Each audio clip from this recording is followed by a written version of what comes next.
Seguir nessa noite com o nosso estudo, e hoje nós encerramos mais um livro. Eu não sei se você percebeu, mas nós já estudamos Mateus, Marcos, Lucas, João, Atos, Romanos, Corinto, as duas cartas, Gálatas, Efésios, Colossenses, Filipenses, a primeira Tessalônica, e estamos encerrando hoje a segunda. Será eu que esqueci de alguma? Acho que não. São todas essas cartas que nós já estudamos. Talvez você tinha falado, pastor, eu nunca consegui ler um livro completo da Bíblia. Olha quantos nós já lemos. Não só lemos, mas estudamos, tá? Então, olha, eu tenho certeza que todos esses estudos têm sido de grande aprendizado para todos nós e maturidade, acima de tudo. Algumas visões que talvez tínhamos ou percepções, mudamos um pouco, melhoramos, evoluímos e estamos conhecendo mais a Deus. Então, segunda carta aos Tessalonicenses, vamos encerrar esse livro nessa noite, para a glória de Deus.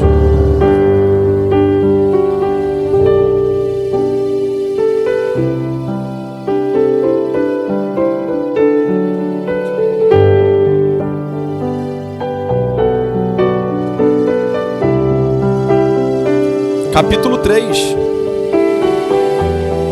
e a partir do verso 6, nesta noite. Se alguém quiser ir ao banheiro, beber água, pode ficar à vontade enquanto nós cantamos um louvor e pedimos direção ao nosso Senhor Jesus. Espírito Santo, mais uma vez, que o Senhor possa falar conosco, que o Senhor possa nos ajudar, Senhor, em todos os momentos, que nós possamos conhecer e desfrutar da Tua presença e das Tuas maravilhas, que possamos, ó Espírito Santo, estar completamente envolvidos com o Senhor. É o Senhor e muito digno de louvor, a cidade do nosso Deus, Teu santo monte. Alegria de toda a terra.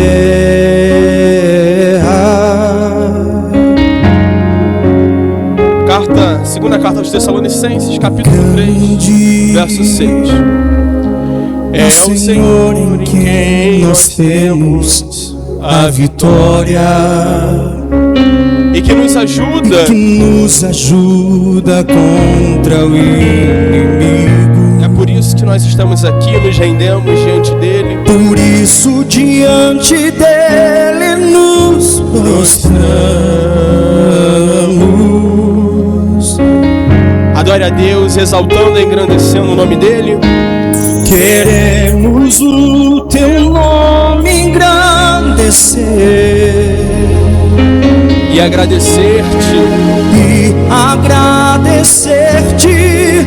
por tua obra em nossas vidas. Confiamos em teu infinito amor, pois santo és o Deus eterno sobre toda a terra e céu.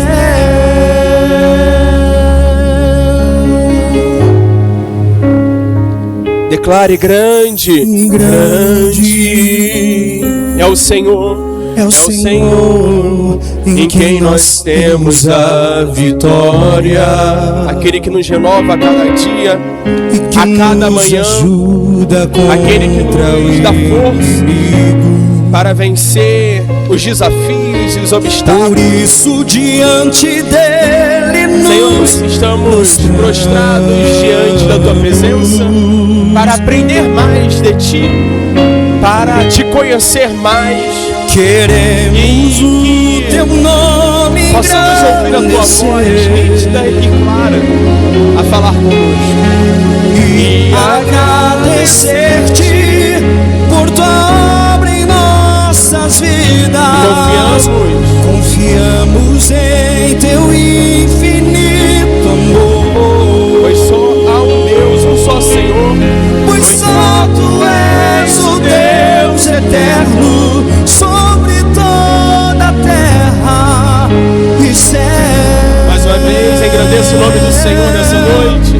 Queremos o teu nome engrandecer e agradecer-te por tua obra em nossas vidas. Confiamos em teu infinito amor, pois só tu és, pois só tu és o Deus eterno sobre toda a terra e céu. Ó Espírito Santo, então reina sobre a nossa vida, nos guie, que de fato de verdade possamos ser teus seguidores, que venhamos tomar a nossa cruz, negar a nossa vontade, o nosso querer todos os dias, para te seguir, ó Deus. Que o Senhor possa ministrar através da minha boca, que eu seja apenas um instrumento. Assim nós pedimos em nome do Senhor Jesus. Amém. E graças a Deus. Nas 2 últimas semanas, nós vimos que tinha pessoas nessa igreja de Tessalônica que de fato estavam vendendo tudo que possuíam, que de fato estavam vendendo os bens, riquezas, porque eles diziam que o dia do Senhor já havia chego. E se o dia do Senhor já chegou, e isso a segunda vinda de Jesus, ao qual nós cremos, para que nós teremos bens? Foi o próprio Jesus quem disse: na casa de meu pai há muitas moradas. Então as pessoas se desprenderam de tudo. E a verdade é que tinha muitos que estavam usando disso com uma certa malandragem. Hoje nós vamos ver isso. Estava usando desse argumento com uma certa, não sei se é essa a palavra, mas com uma certa expertise, não sei o correto. E Paulo hoje o autor da carta, ele vai advertir um pouco sobre isso. Nós podemos ver também o autor alertando sobre não estarmos dormindo, estarmos sempre atentos. Nós aprendemos essas coisas. E hoje Paulo vai vir exortando. O autor vai vir exortando. Essa carta, principalmente a segunda, ela é muito doutrinária. Vai trazer muitos ensinamentos para a gente. E hoje nós veremos mais alguns deles. Então, 2 Tessalonicenses, capítulo 3, versículo 6.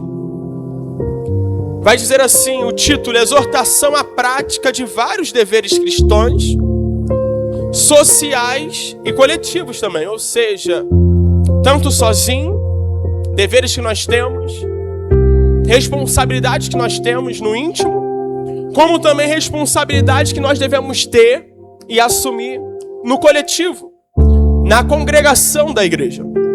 Ele vai dizer: nós vos ordenamos, irmãos, em nome do Senhor Jesus Cristo, que vos aparteis de todo irmão que ande desordenadamente e não segundo a tradição que de nós recebeste. Aqui no final da carta, Paulo ele vem sendo talvez um pouco mais direto, um pouco mais duro ou rígido. Geralmente nas cartas Paulo vai falando: olha, eu oriento, eu rezo por vocês, eu oro por vocês, eu peço, eu intercedo, eu imploro que vocês façam isso. Paulo ele vem falando dessa forma, só que aqui no final ele mudou. Ele está dizendo, olha, estamos te dando uma ordem. Estamos ordenando. Não é um pedido. Um pedido nós decidimos. Você pode fazer isso? Talvez eu possa, talvez não. Uma ordem não tem o que se debater ou o que se questionar. Eu aprendi que ordens é para ser cumpridas. E é isso que o autor está falando aqui. Olha, nós ordenamos a vocês. Não é uma escolha, não é uma opção. Não é um ou outro. É isso daqui que vocês devem fazer. É essa postura que vocês devem tomar. Não tem outra escolha.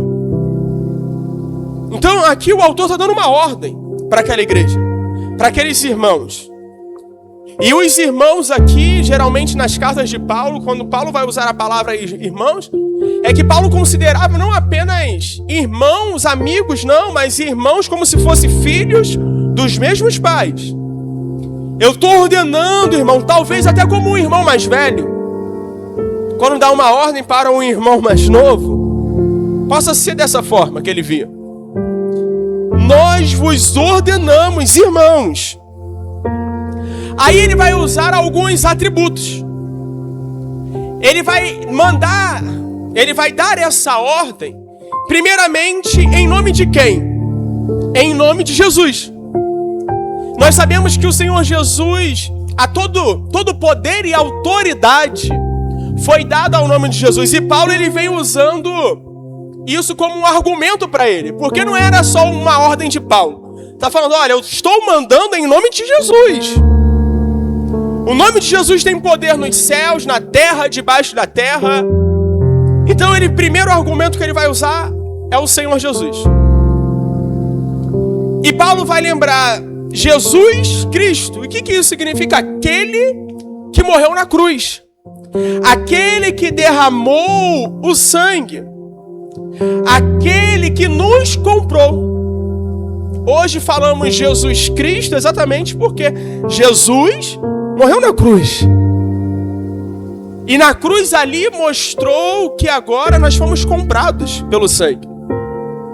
Então isso dá ainda mais força à ordem que Paulo estava dando. E eu me esqueci que antes ele fala em nome do Senhor.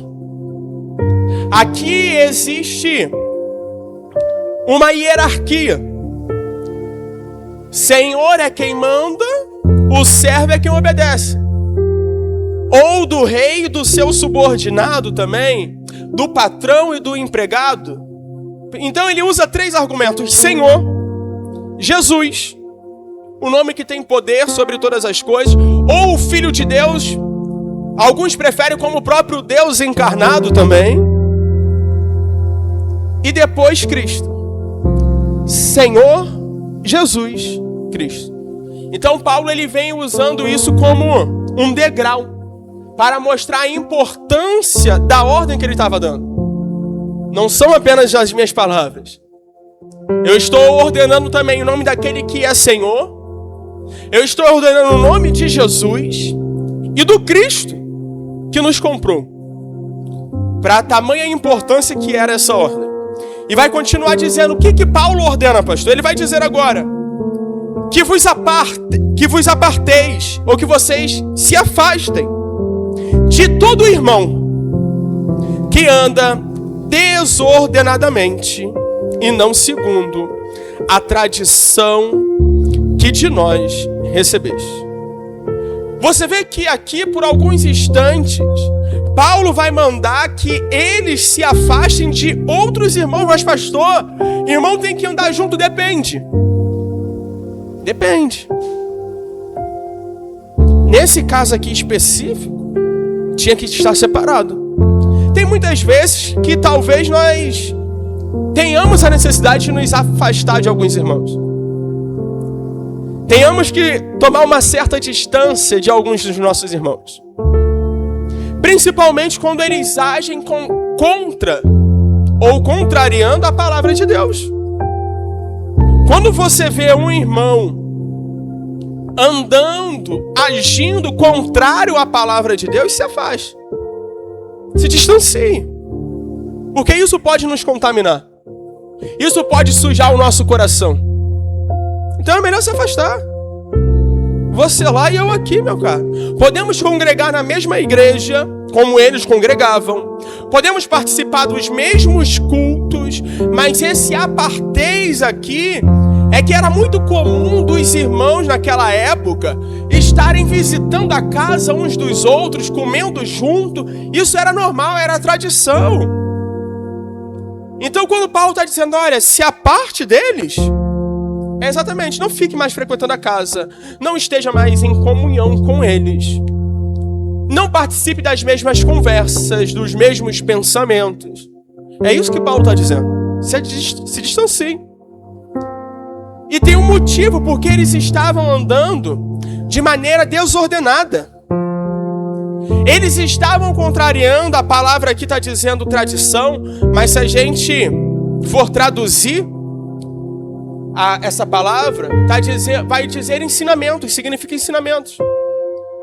Tinha alguns irmãos dentro da igreja que estavam contrariando os ensinamentos de Cristo, a qual Paulo havia ensinado. Que não concordavam. Até sabiam os mandamentos, até sabia aquilo que Paulo havia ensinado. Eles ouviram, mas eles não queriam seguir. Desobediência, rebeldia, talvez facção, até. Era isso que Paulo estava dizendo. Era a respeito disso, ou por causa disso, que Paulo estava ordenando para que alguns daqueles irmãos se distanciassem. Que andem desordenadamente e não segundo a tradição ou ensinamento que de nós recebeste. Versículo 2 vai dizer, versículo 7, perdão. Pois vós mesmos estáis cientes do modo por que vos convém imitar-nos, visto que nunca nos portamos desordenadamente entre vós. A palavra desordenadamente também pode ser traduzida como preguiçoso. Mais adiante você vai entender o porquê. No versículo 7, Paulo está dizendo, vocês sabem, vocês conhecem, vocês têm a ciência do modo a qual vocês devem nos imitar. Em outra carta, Paulo vai dizer, sede meus imitadores, como eu sou de Cristo. Em uma outra, Paulo vai dizer, sede imitadores de Cristo. Nós devemos agir como Cristo agiu. Nós vamos ter diversos exemplos de homens de Deus, homens que são tementes, homens que foram fiéis ao Senhor.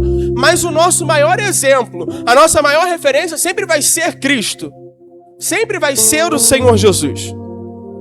E Paulo está dizendo, vocês têm ciência disso. Vocês têm o conhecimento. Por que convém nos imitar? Por que vocês devem agir como nós agimos? Com isso nós podemos dizer com amor, com temor. Eles agiam segundo os ensinamentos de Cristo, perdoando, exortando quando necessário fosse também. Esses são os nossos deveres. Amar o nosso irmão como Cristo, ele nos ama. Esses são alguns dos ensinamentos que o Senhor Jesus, ele nos deixou. E Paulo está falando exatamente isso. Vocês sabem por que convém. Visto que nunca nos portamos desordenadamente entre vós. Como eu disse, a palavra desordenadamente pode dizer preguiçoso. E vou falar, tem vezes que a preguiça é até gostosa, pessoal. É bom. Aí esse dia chuvoso, ficar enrolado na coberta, assistindo Netflix e comendo pipoca. Só que isso não nos convém. E ali o preguiçoso, ele pode ter alguns sentidos. Nós podemos trazer ou adaptar para o nosso cotidiano aquele preguiçoso que não trabalha para o reino. Aquele preguiçoso que não contribui com o reino de Deus. Mas também tem um preguiçoso que não gosta de trabalhar. De trabalhar quando eu digo de se sustentar até. Aqui Paulo está se falando disso. Paulo está dizendo, olha, quando nós estivemos no meio de vocês, nós não agimos de maneira preguiçosa. Nós não ficamos dependendo de ninguém. Nós não ficamos esperando por ninguém.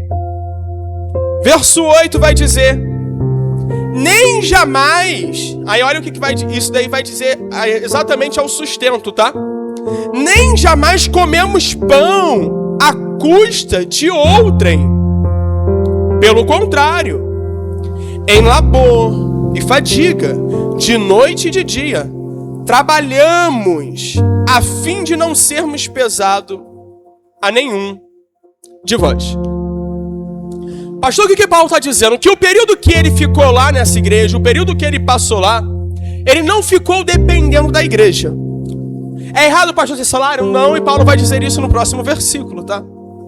Mas a verdade é que, principalmente na classe pastoral, isso até dá até certa vergonha, porque tem muitos que querem usurpar da igreja, tirar além do que é necessário.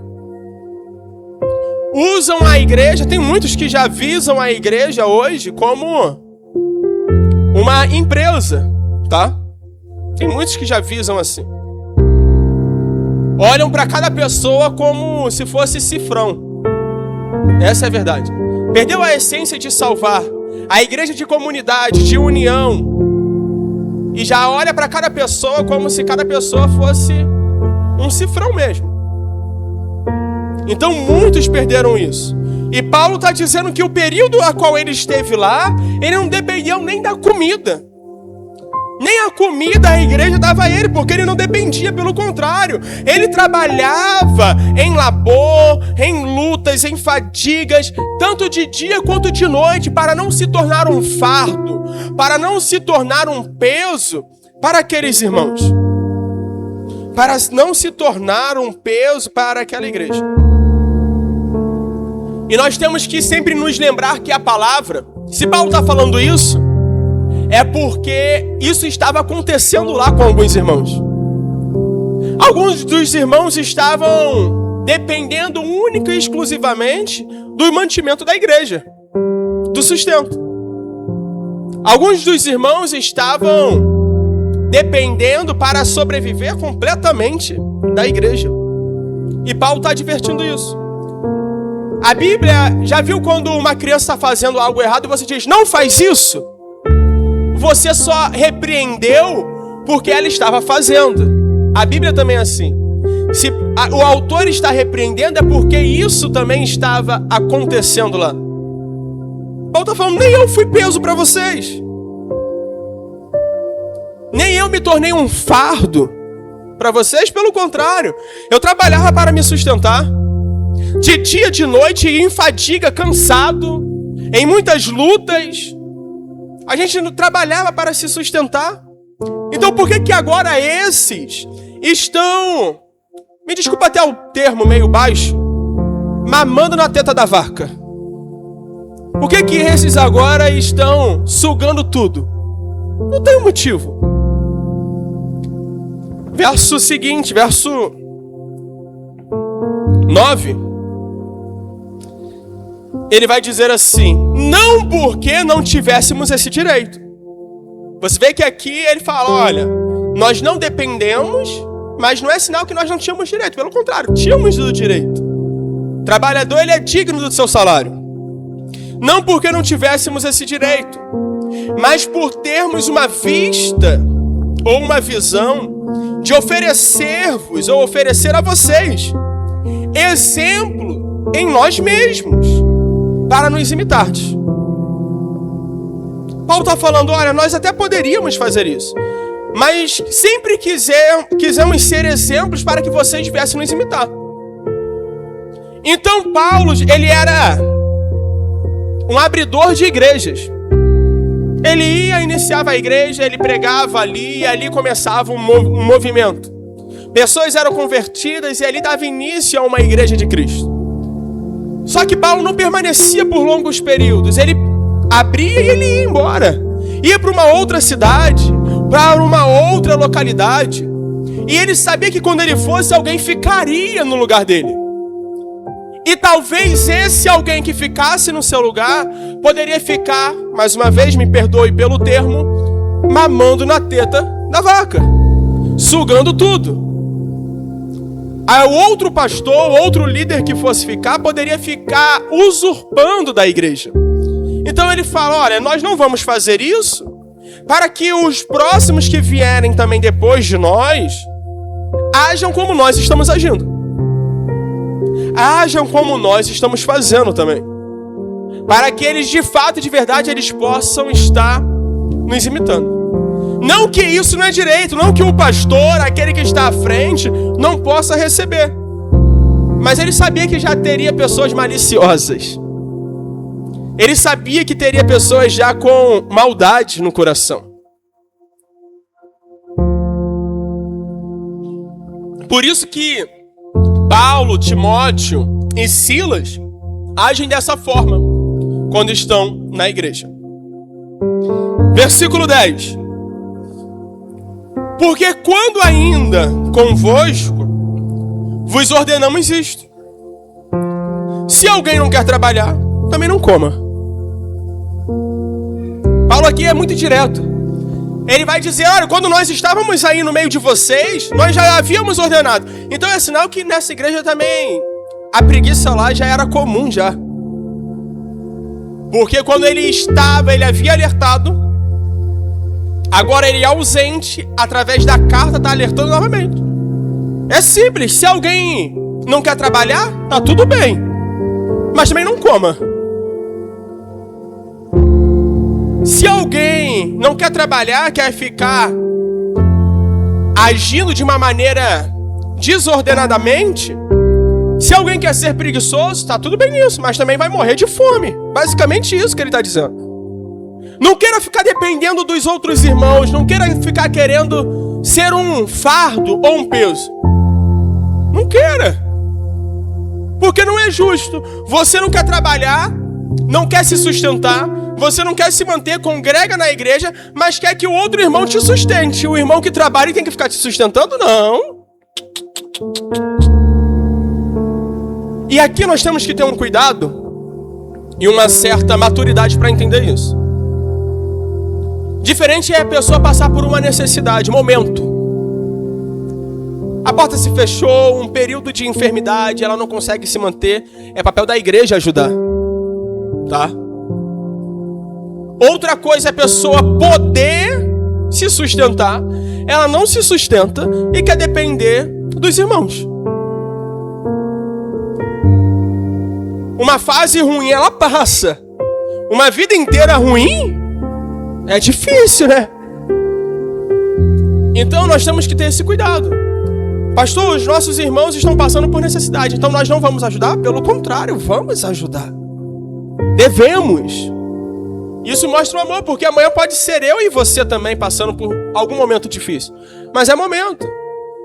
Vamos ser sustentados, vamos ser abraçados, acolhidos por um momento.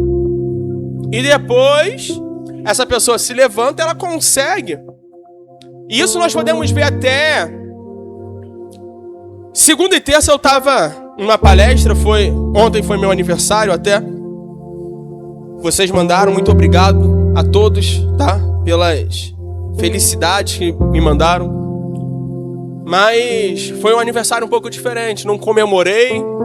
Pelo contrário, estava aprendendo. Foi maravilhoso. E nessa palestra estava falando exatamente sobre a generosidade. E me chamou a atenção. Que nós temos que ter o nosso coração generoso. Se um dia eu aproveitei da generosidade de alguém, e talvez hoje eu não precise mais, hoje quem deve ser generoso sou eu. Um dia eu não aproveitei, um dia eu não bebi da generosidade de alguém, hoje eu que devo ser generoso. Então, um dia me fizeram o bem, então devo fazer o bem também ao próximo. É uma ponte. E é dessa maneira que nós devemos agir. Dessa maneira que nós devemos fazer. O irmão que hoje possa estar precisando de um alimento, de uma cesta básica, está precisando hoje. Nós cremos e acreditamos que essa fase ela vai melhorar. Amanhã é ela que vai estar estendendo. É ela que vai estar sendo bondoso e generoso com o próximo irmão. É dessa maneira que nós devemos viver. Então nós temos que ter esse cuidado. Não é o irmão que está precisando. Não é o irmão que está necessitando que nós não devemos ajudar. É aquele que tem a condição, tem tudo na mão e não faz. O verdadeiro preguiçoso ou aproveitador. Lembra que eu falei que as pessoas estavam vendendo bem, propriedades e casa? Eles também estavam deixando até de trabalhar. O Senhor já voltou? Para que eu vou trabalhar mais? Mas estavam necessitando, estavam usurpando dos demais irmãos que estavam trabalhando. Então Paulo, ó, se você não quer trabalhar, tá tudo bem, mas também você não vai comer. É desses irmãos aqui que Paulo pede para nos afastarmos. E esse afastamento, nós veremos que é até uma correção. Esse distanciamento é até uma maneira de corrigir esses que estão agindo de maneira errada. Versículo 11 ele vai dizer: pois de fato estamos informados, ou nós estamos sabendo, de que entre vós, no meio de vocês, há pessoas que andam desordenadamente ou de maneira preguiçosa, não trabalhando, antes se intrometem na vida alheia. Paulo está dizendo, fiquei sabendo, provavelmente através de Timóteo ou através de Sila, de algum companheiro de Paulo que havia visitado a igreja posteriormente e trouxe informações para ele. Olha, eu estou sabendo que no meio de vocês tem alguns dos irmãos que não querem trabalhar e ainda estão se metendo na vida daqueles que estão trabalhando. Ainda estão criticando. Usurpam do alimento e ainda reclamam. É basicamente isso.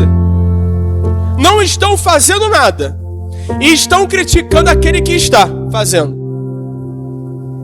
Eles estão parados, mas está criticando aquele que está em movimento.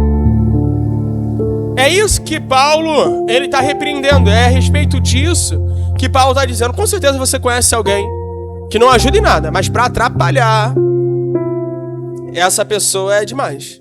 Merecia até o cargo de gerente ou encarregado. E atrapalhar, ela é boa. Tem pessoas assim na nossa vida, não só dentro da igreja, fora também. Lá no seu trabalho. Não faz nada.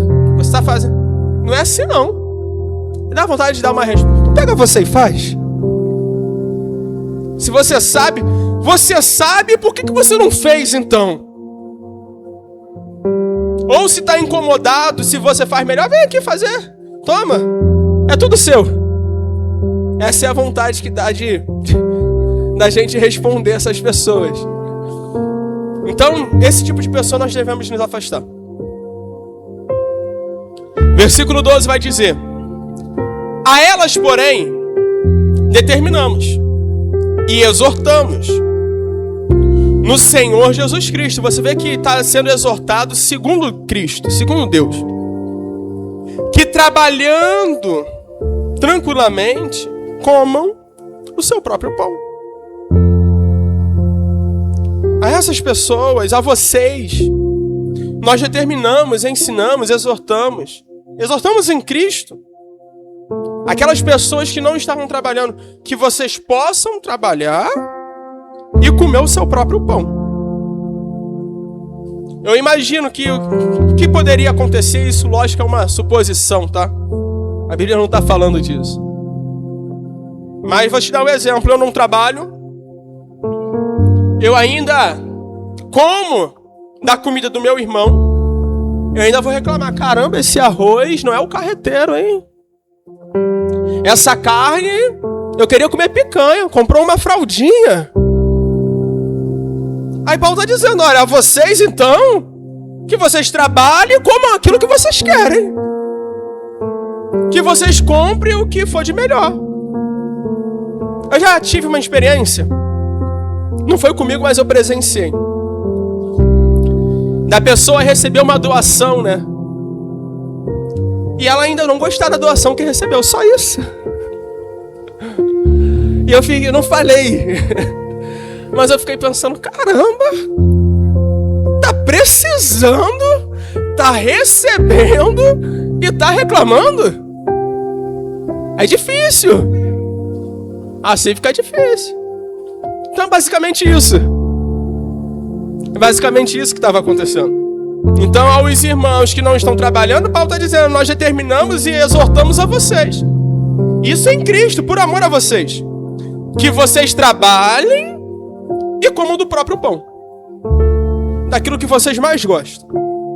Se gosta de comer ovo, você vai lá, trabalha e compra o seu ovo. Tá de dieta do frango? Vai lá e come o seu frango. Verso seguinte, 13. E vós, irmãos, não vos canseis de fazer o bem. Está dizendo, e a vocês? Nós pedimos que vocês não parem de fazer o bem. Não cansem de fazer o bem. Caso alguém não preste obediência à nossa palavra dada por esta epístola ou por esta carta, notai-o, nem vos associeis com ele.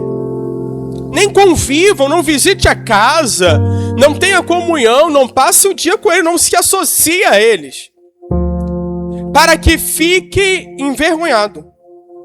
Você vê que o afastamento era necessário, esse afastamento serviria como uma repreensão, serviria como exortação. Paulo está dizendo, e vocês, caso esses outros não queiram obedecer ainda, que já está sendo exortado, já está sendo ensinado, já estou enviando essa carta. E caso mesmo assim eles não queiram obedecer, vocês não tenham vínculo nenhum com eles,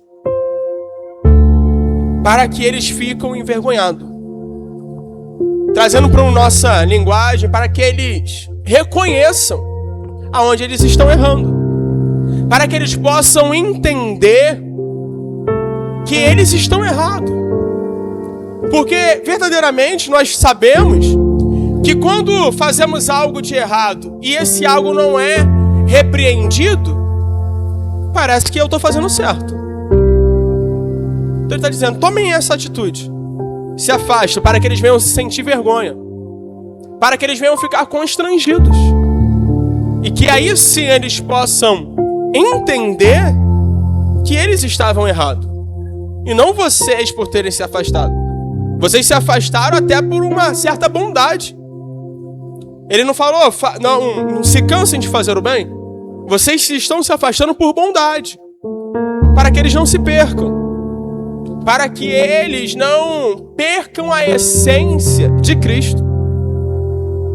Ele vai continuar dizendo no verso 15: todavia, entretanto, não o considereis por inimigo, mas adverti-o como irmão. Às vezes nós nos afastamos e dizemos assim, olha, nunca mais. Nós temos esse defeito, é normal até, mas devemos lutar e temos que nos aperfeiçoar nisso.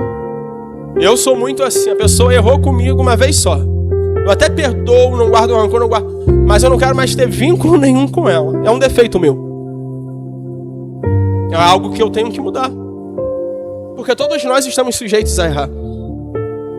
Todos nós devemos agir com bondade e misericórdia. Então ele está dizendo, olha, vai ter um tempo.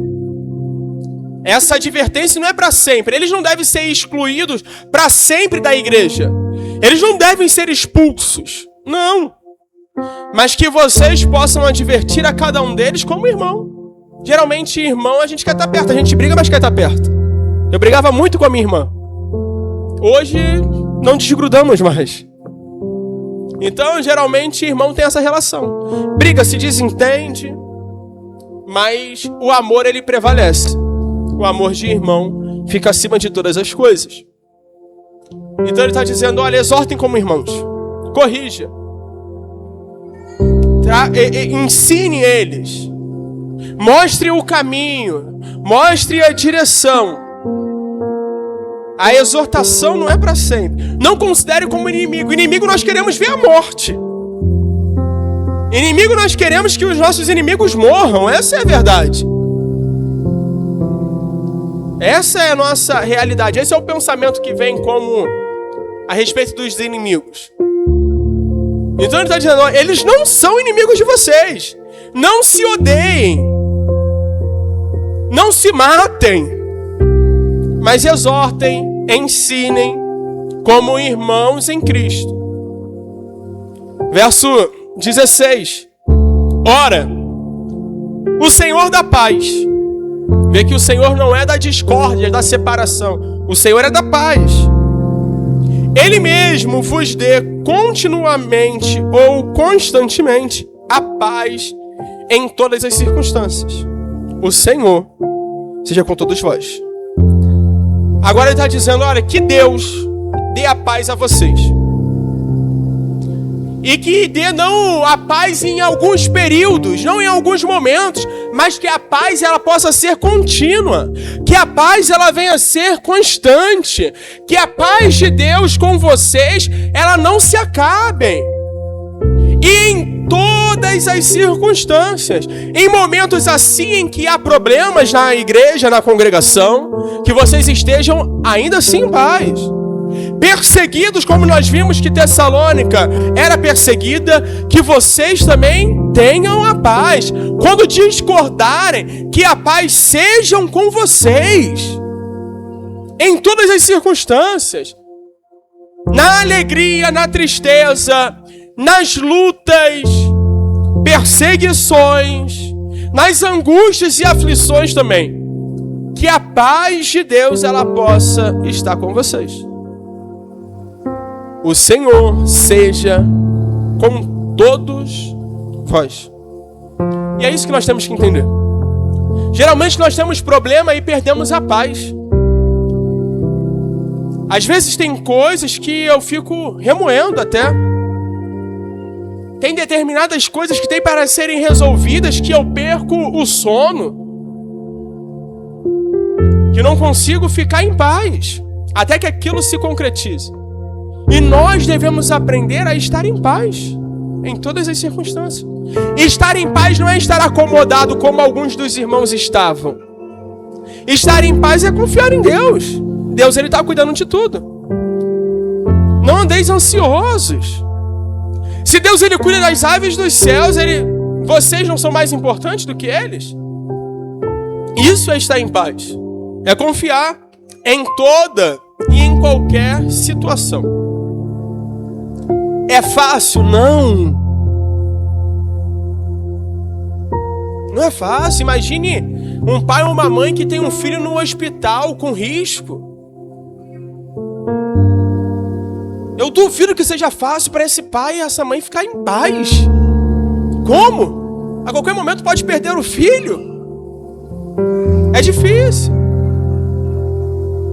Mas que venhamos confiar em Deus. Crendo que Ele está no controle de tudo. Tá dando tudo errado. Tá chovendo canivete, pastor. Olha, o furacão tá demais. Deus está cuidando. Se estiver chovendo canivete, Deus é o nosso guarda-chuva. É nisso que nós devemos crer. É nisso que nós devemos confiar. Que a paz, não só a paz de espírito, mas a paz de comunhão também. De estar unidos com os nossos irmãos. Temos paz. O oposto de paz, talvez, em determinada situação, nós podemos transferir para a guerra, que nós não tenhamos guerra entre os irmãos. Até porque nós não somos inimigos, somos irmãos. Verso 17 e 18 para concluirmos. A saudação é de próprio punho. Paulo. Este é o sinal em cada epístola. Assim é que assino. Provavelmente Paulo deve ter feito, hoje nós conhecemos como rúbrica, né? A sua assinatura. Ele está falando, olha, esse aqui é o sinal. Essa é a minha assinatura. Todas as cartas a qual eu enviar, esse vai ser a minha assinatura. Essa vai ser a marca. Essa vai ser a característica. Nós temos que lembrar que anteriormente ele alertou sobre não ser enganado em cartas, ainda que se passem por ele, nos capítulos anteriores. Então ele está dizendo, olha, para vocês não serem enganados, essa daqui é minha assinatura. Sou eu, Paulo. Essa daqui é a minha rúbrica. E ele vai dizer no verso 18, a graça do nosso Senhor Jesus Cristo seja com todos vós. O favor imerecido de Deus seja com você. Que o amor de Deus esteja com todos nós. É dessa maneira que nós encerramos essa carta, e eu acho que não tinha forma melhor. Você viu que aqui tem ensinamentos de como nós devemos agir, de como nós devemos estar em comunidade, como nós devemos estar em determinadas situações. Se o irmão desobedece, se o irmão não quer seguir, eu me afasto por um período.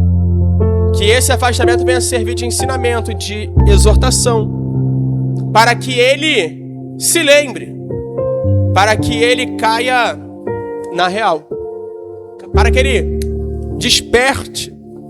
Essa é a verdade. E que em tudo nós venhamos ter paz. Paz com os irmãos, paz de espírito, que nós venhamos ter paz em qualquer situação e em qualquer circunstância. Amém? Gostaria de te convidar para louvar. Se coloque de pé, por gentileza. Vamos louvar e exaltar o nome do nosso Senhor, no nome de Jesus. Se amar hoje, não precisa não, por favor. Pode deixar acesa. Obrigado. Vamos louvar o nome do nosso Senhor Jesus. Ó Pai, nós te agradecemos, porque nós podemos ver a tua bondade e as tuas misericórdias na nossa vida. Podemos ver o teu cuidado. Podemos, Senhor, ver o quanto nós somos amados por ti. E nós queremos, nessa noite, nesse momento, pedir pelos nossos irmãos. Eu gostaria que você lembrasse de alguém aí. O Espírito Santo vai trazer alguém à sua memória, à sua lembrança, para que você possa estar orando por essa pessoa. Talvez essa pessoa até se afastou, um pouco chateada, um pouco magoada com alguma situação que aconteceu. Talvez essa pessoa simplesmente deixou de vir ou está entre nós e o Espírito Santo te incomodou para orar por ela. Eu gostaria que você orasse pelos nossos irmãos. Senhor, desperta, resgata aqueles que estão se perdendo, Espírito Santo.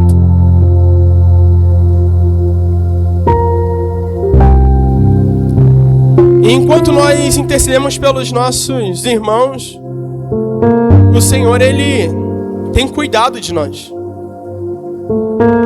O Senhor, Ele tem sido bondoso com a gente. Ainda que você diga, pastor, eu estou precisando de oração. Ore pelo teu irmão. Não ore por você agora não. Mas ore pela igreja, pelo corpo de Cristo.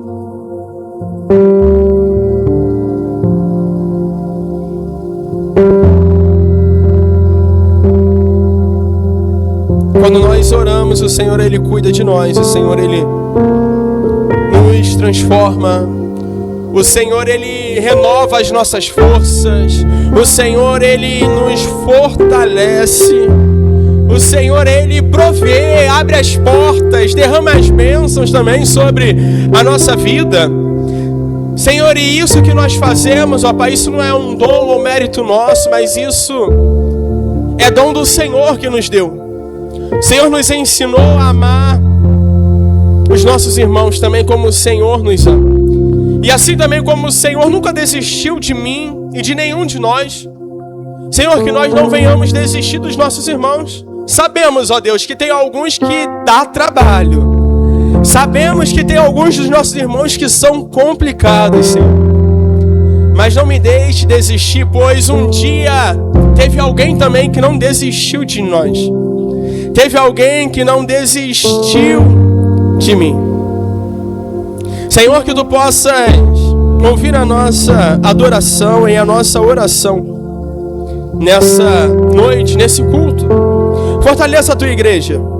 Ó Deus, eu Te peço, visita onde quer que tenha um dos nossos irmãos em Cristo, independente da situação a qual eles se encontram. Que o Teu Espírito possa abraçá-los, que o Teu Espírito possa renová-los e fortalecer.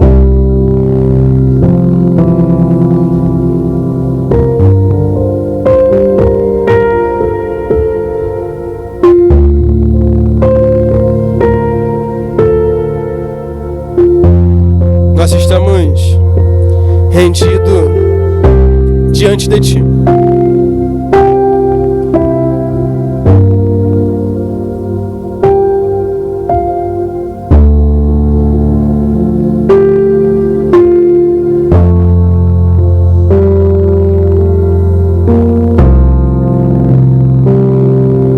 E nós nos rendemos diante da Tua cruz. Nós nos rendemos diante da Tua presença, Deus. E que cada dia mais possamos Te conhecer. Que cada dia mais possamos crescer com o Senhor. Ó Pai, é um prazer receber o Teu amor e a Tua graça. É um prazer, Senhor, receber a Tua presença. Oh Deus, me sondas,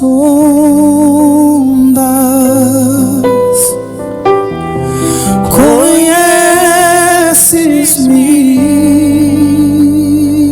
mesmo quando falho, mesmo quando falho, eu sei, me amas, estás presente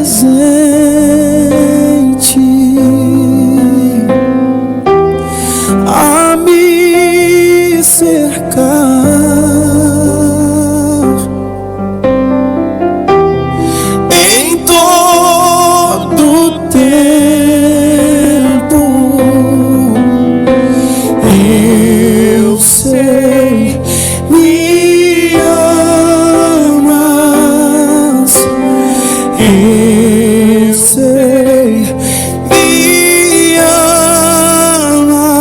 Declare isso a Ele, prostro-me diante da cruz, vejo o sangue de Jesus, nunca houve amor assim.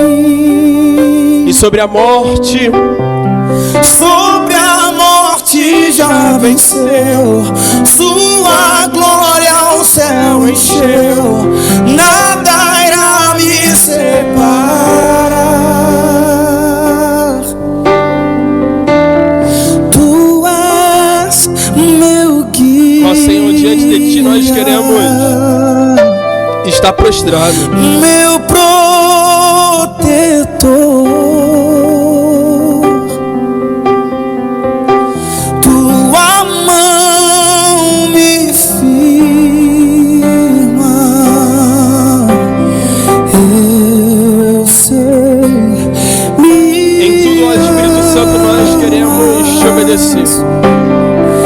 em tudo, Senhor, nós queremos Te seguir. Nos ensine a Te seguir com excelência. Me ensine a Te seguir como o Senhor se agrada. Vejo o sangue de Jesus, nunca houve amor assim. Declare sobre a morte. Já venceu, sua glória ao céu encheu, nada irá me separar. O véu rasgou, o caminho abriu, tudo consumado está.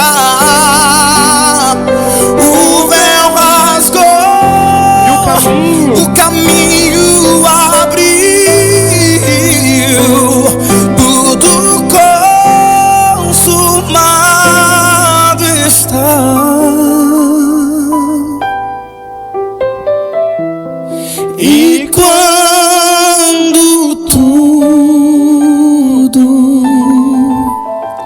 acabar, se acabar,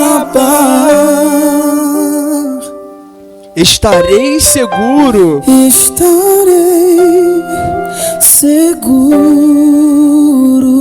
pois sei que me amas, pois sei me amas,